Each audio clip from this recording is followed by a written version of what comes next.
This program is made possible through the support of our generous sponsors.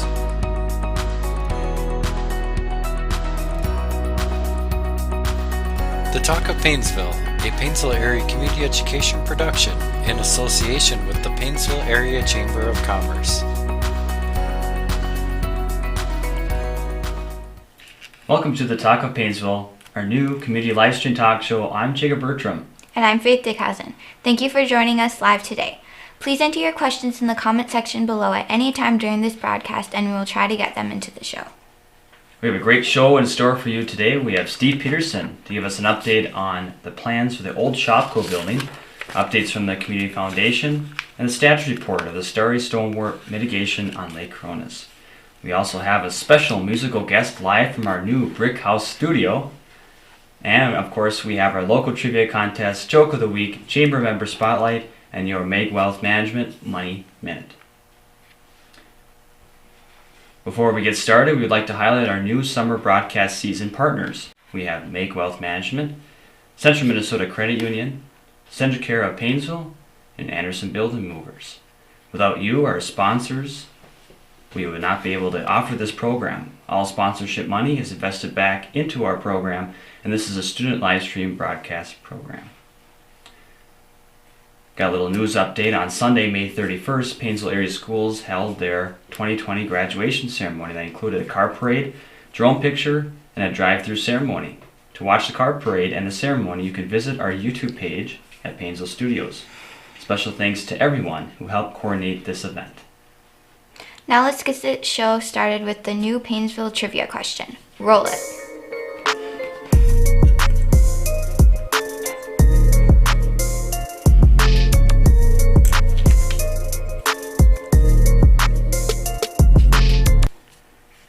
All right, we're going back into our high school sports. So the question for this week is, who holds the Paynesville High School girls track and field record for high jump?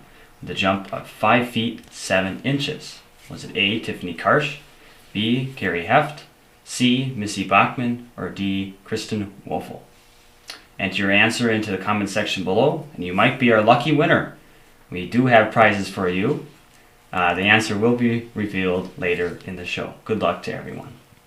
We now welcome Steve Peterson to the show. Welcome, Steve. Thanks for joining us today. Thank you. Thank you, Faith, and good to see you, Jacob, again. Thanks for being here. Well, Steve, our viewers are dying to know what's going to happen with the old Shopko building and what are your plans for that? Good, thank you. So just a little bit of background. The Shopko building project started late in 2019. A group of local investors and my friend and neighbor Leo Lewis was really the organizer of this whole effort. The rest of the folks kind of want to remain anonymous, but all local. Really want to know that piece of property, a valuable piece of property in town, had been on the market for over about a year and a half, and we didn't want it to get into other hands that didn't really have the best interest of Paynesville involved.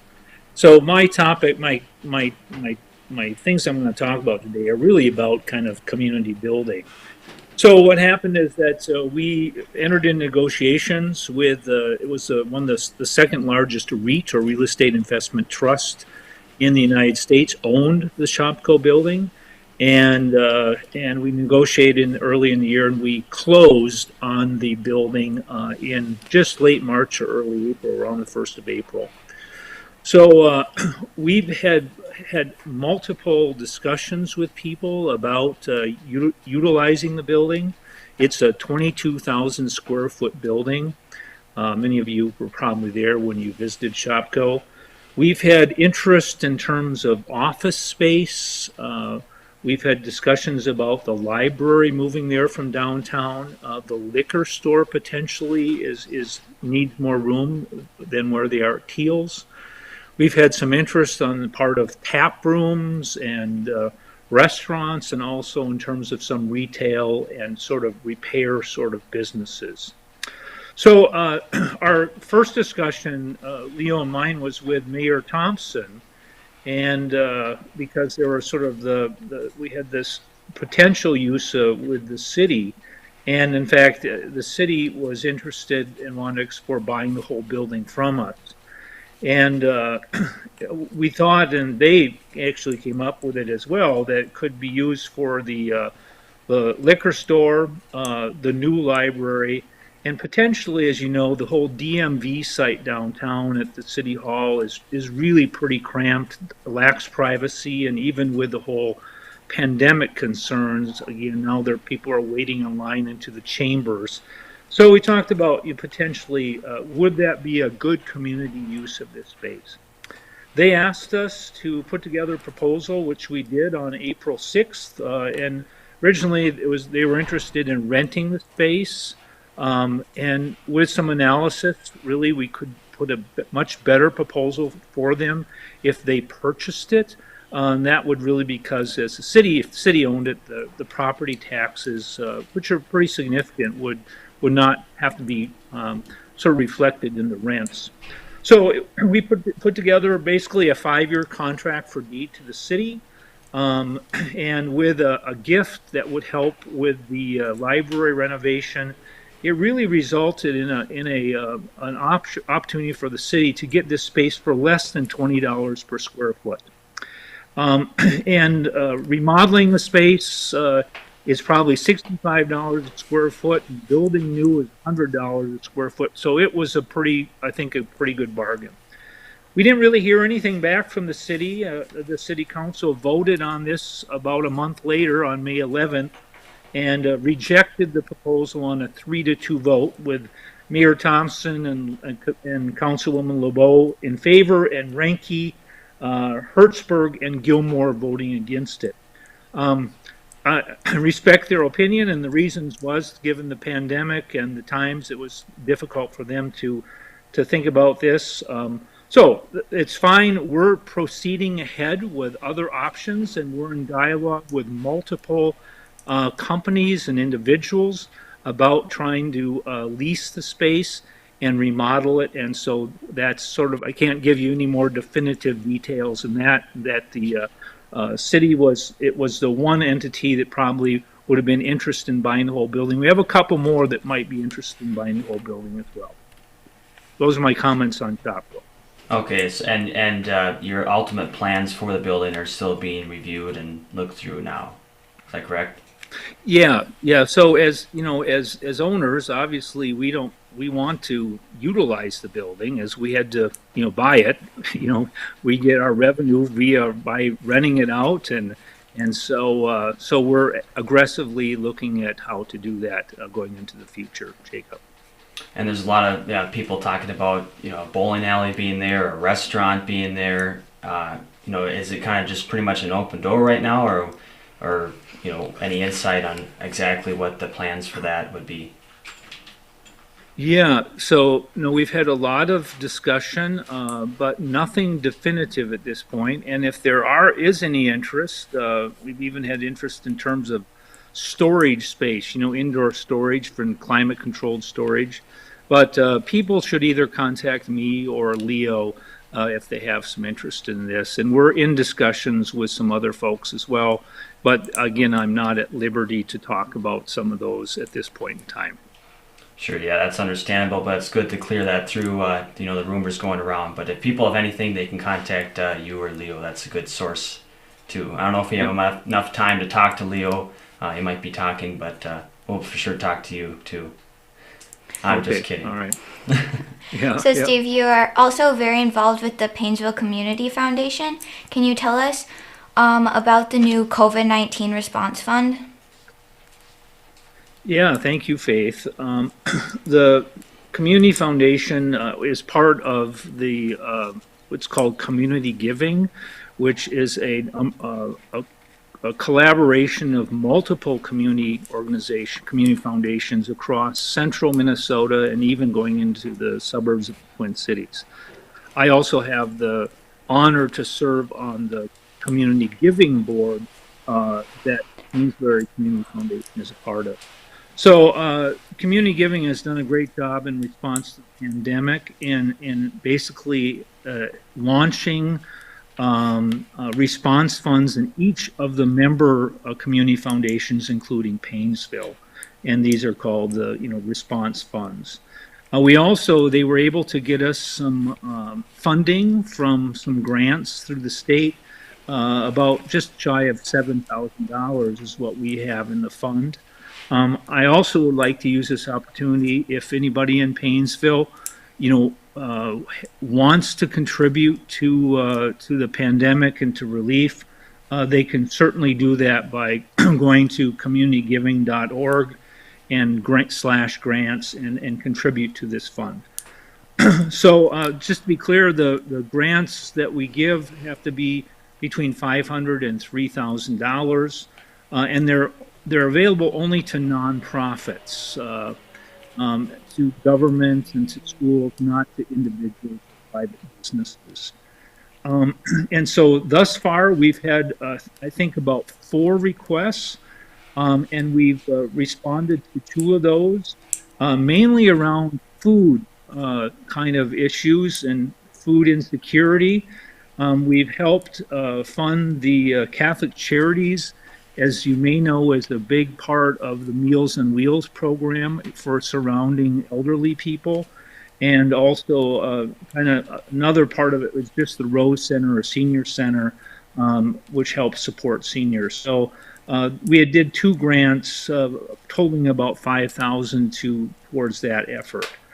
Interesting enough, we also previously, as part of our 2019-2020 grant cycle, were just completed in April, and we were able to contribute at that time also to Catholic Charities and to Meals on Wheels and to the school PAWPAC program to address sort of the food insecurity for youth.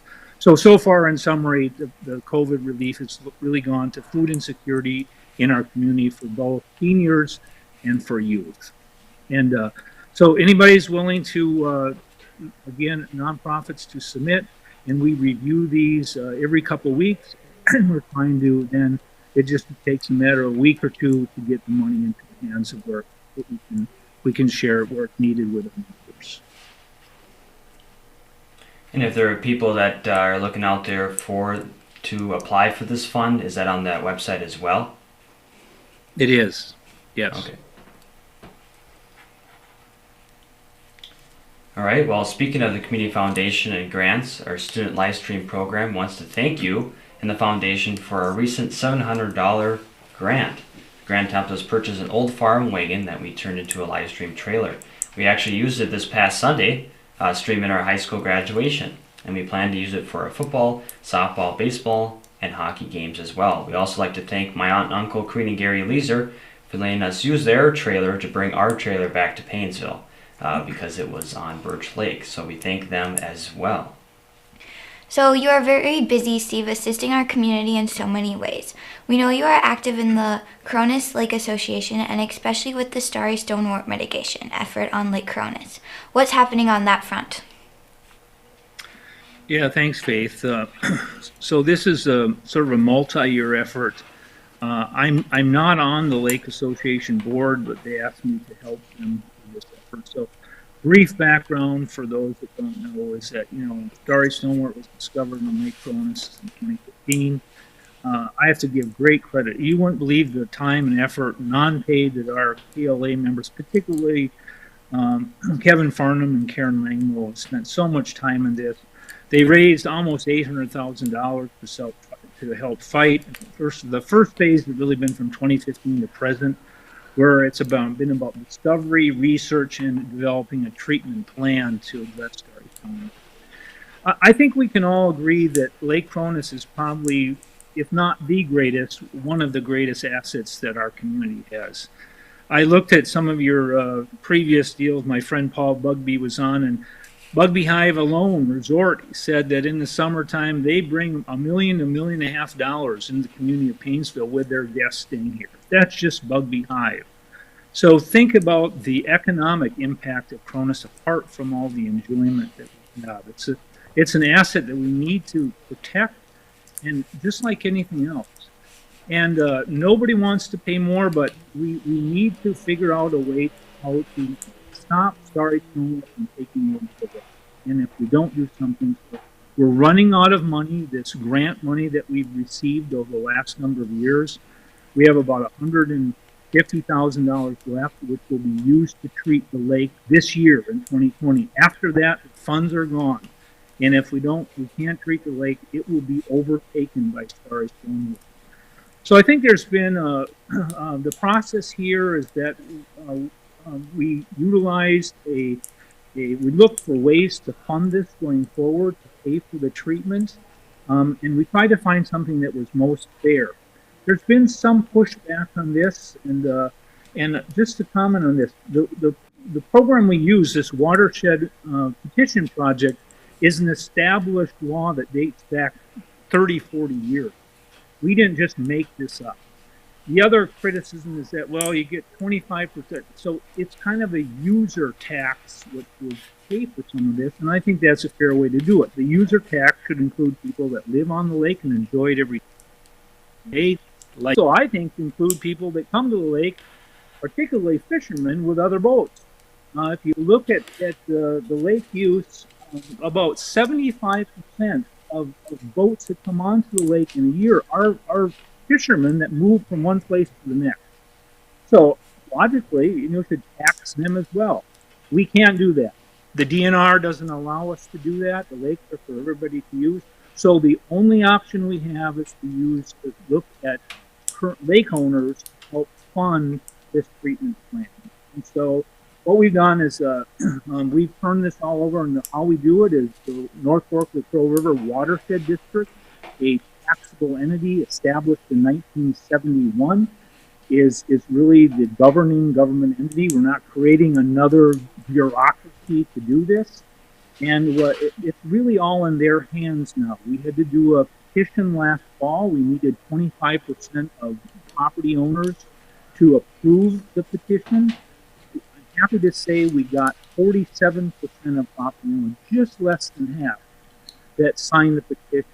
Now that doesn't mean that 47% of all the property owners. A lot of people were gone and all. So I think really we could have gotten well over 50% of people that live on the lake are in favor of this. So right now it's in the hands of North Fork Crow River. They've hired an engineering firm. They've hired what's called appraisers to look at the whole program, to look at the benefits, and to look at the costs and how to allocate the costs fairly across all the property owners that have immediate sort of access to Lake Koronis. That work is being completed, and then there'll be a public hearing, and everybody will hear. They have to give 30 days notice to that. So anybody can again express their support or concerns about this. So that will be coming up here in the next 30 to 60 days, I would guess.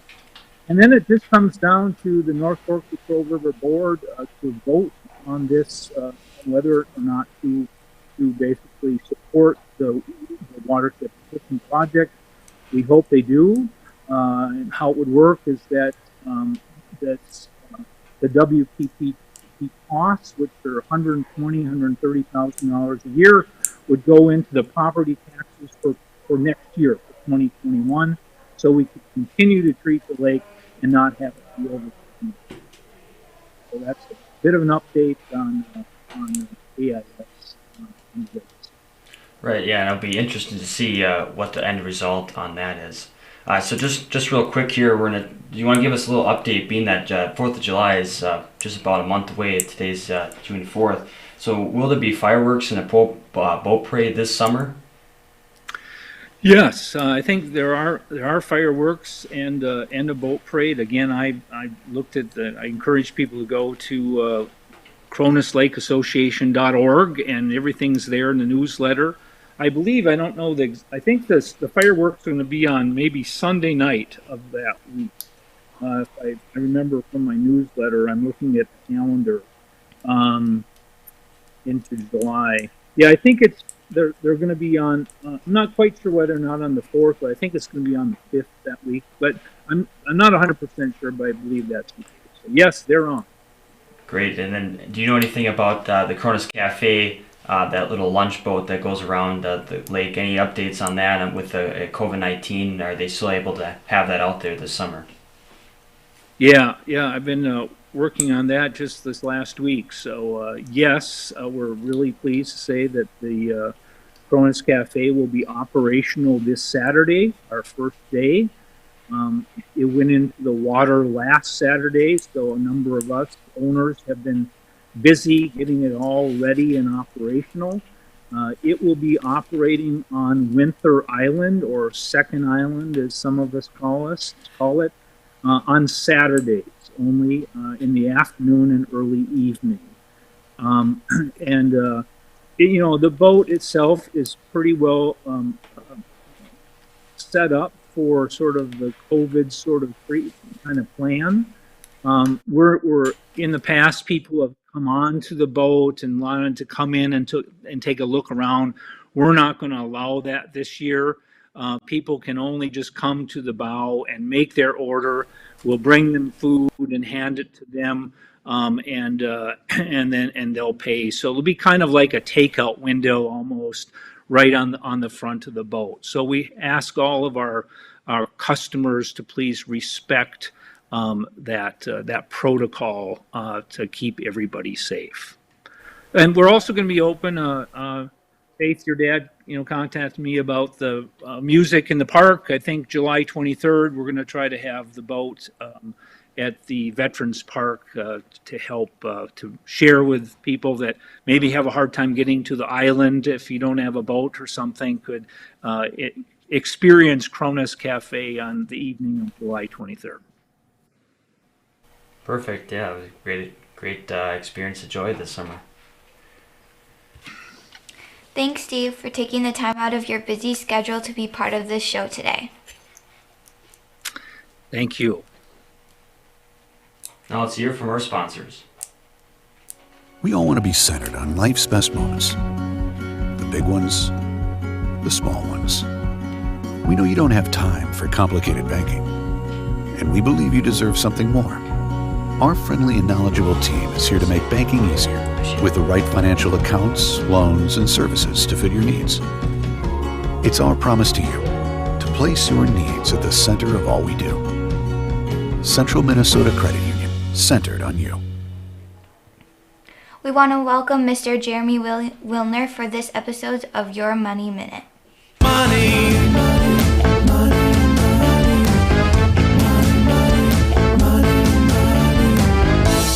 Who wants to be a millionaire? Many people claim that they do, but very few are willing to do what it takes to get there. Hello, everyone. I'm Jeremy Wilner, CEO and founder of Mag Wealth Management with offices in Paynesville and Wilmer. And today we're going to talk about 7 habits of millionaires. Habit number 1 is make a plan and stick to it. Decide where you want to be in 5 years, 10 years, 20 years, and make a plan to get there. Review that plan as you go and make changes where necessary. Habit 2, earn like crazy. Seek out opportunities for promotions, ask for a raise when it's appropriate, and you may need to get a side job or start a side business. Tip 3, save early and consistently. The first thing we recommend is build an emergency fund. Then diversify your savings through 401ks, simple plans, CDs, Roth IRAs, traditional IRAs, and start early. On the left of this slide, it shows a 23-year-old saving $5,000 per year at a 6% rate of return. They will have $1.1 million by the time they're 67. But if you wait just 12 years and then at 35, save that same $5,000 per year, you'd have $498,000. If a 35-year-old would want to get to the 1.1 million, you would need to save 2.25 times more, or about $11,200 to get to that 1.1 million. So time in the markets is much more important than trying to time the markets. Habit number 4, avoid high interest credit at all costs. If you have an emergency fund and are living within your means, it should protect you from using those dangerous credit cards. Credit card and high interest debt can deteriorate a financial plan very quickly. And also consider large purchases very carefully as well. Habit 5 is invest. There are many investing apps that are out there, as well as resources that are available on our website. Also, take advantage of any free money. If your employer has a retirement plan, a simple plan, 403b, 401k, and they offer a match, make sure you're taking full advantage of that free money. And you may also want to consider an HSA contribution. Habit 6 is focus on the details. Really examine your spending. You may need to eat out less and audit all of your memberships and subscriptions. What do you really need? And if you also look at your insurance, from time to time, you can bundle them and save money as well. And finally, habit 7 is keep your eye on the finish line. Review that plan that you started in habit 1. Make changes where necessary, but continue to review it. And remember that building wealth takes time, so stay the course. For additional information, you can visit our website, give us a call, or send us an email. Thank you very much and have a great day.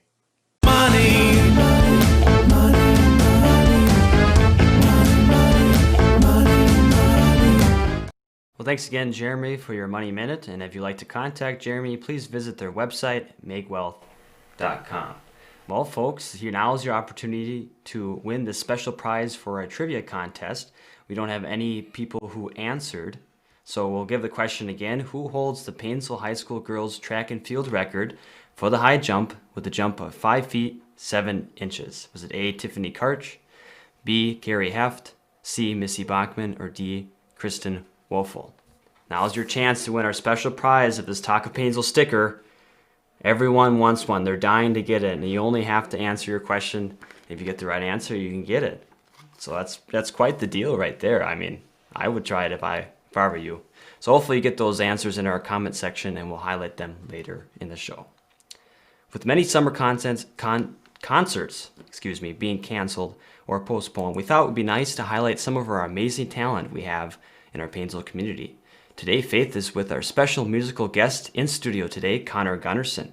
He's here to play his banjo for us. He's live from our new brick house studio. Thanks for coming in to play for us, Connor. Hi, Connor. Thanks for joining us today. Yeah, no problem.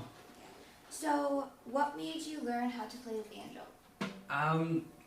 When I knew I wanted to learn the banjo because my dad played it when I was a little kid, and he'd play the same 2 songs, I think, over and over again, and every time I just run around and have such a good time. And I want to do that for other people, and I think the banjo can really bring that out in them. Yeah. How long have you been playing? 5 years, I'd say. So we know you are involved with the Paynesville High School band, so what other instruments do you play? Well, I won't go into all of them, but I play guitar. I'm working on concertina. I'm taking violin lessons right now. In the band, I play saxophone, tenor saxophone. And I try to learn as many as I can. So what songs will you be playing today? Today, I got a couple of my favorites: "I'll Fly Away" and "Will a Circle Be Unbroken." So, Okay. falling on me. You can take it away. Alrighty, sounds good.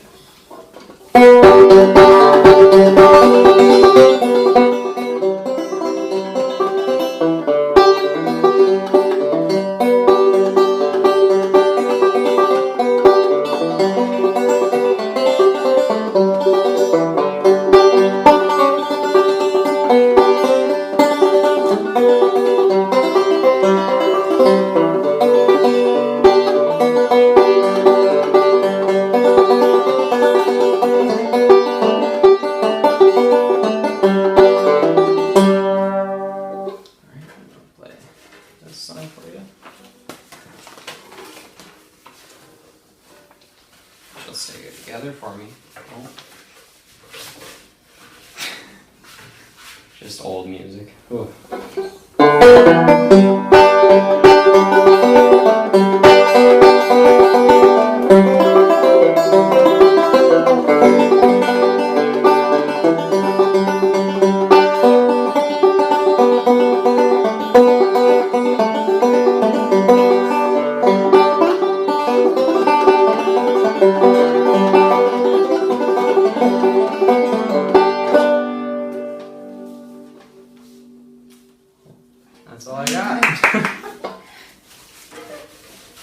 So thank you again for joining us today. You're very talented at the banjo. Yeah, no problem. Thank you. Back to you, Jacob. Well, thank you, Faith, and thank you, Connor, for joining us. We had Matt and I dancing, and it's always good to hear some good Hank Williams music. If you're interested in performing on our live show, please call Community Ed at 243-7570. We would love to have a live performer each week in our new Brick House studio. We'll be right back after this. We all want to be centered on life's best moments. The big ones, the small ones. We know you don't have time for complicated banking, and we believe you deserve something more.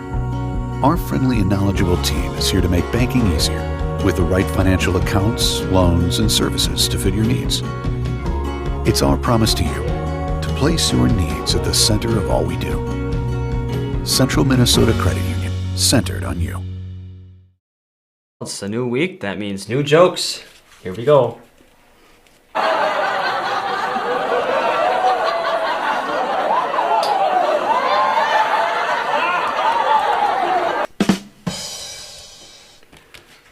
All right, Faith, why couldn't the pony sing? Why? She was a little horse.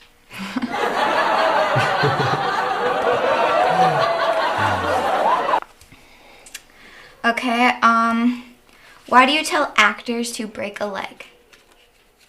Because every play has a cast. Oh boy, Faith's first boo on the show. Gosh. So Faith, why don't scientists trust atoms? Because they make up everything.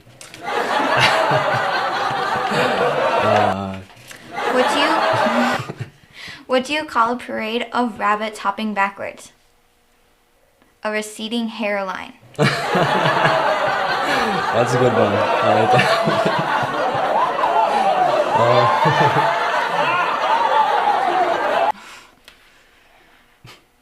Now for our Paynesville Area Chamber of Commerce member spotlight.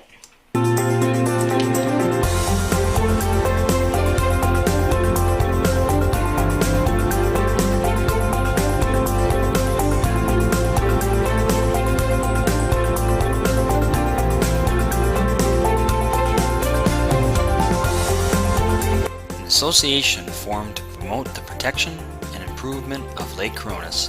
The Cronus Lake Association was established in 1971.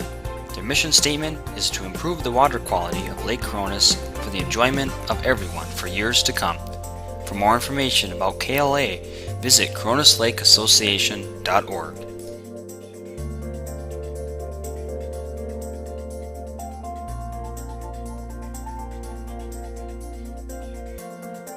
Paynesville Inn and Suites has a lot of services for their guests, including complimentary breakfast, on-site parking, an indoor pool, hot tub, and sauna. Call to book a room at 320-243-4146. Paynesville Inn and Suites, a proud Chamber member.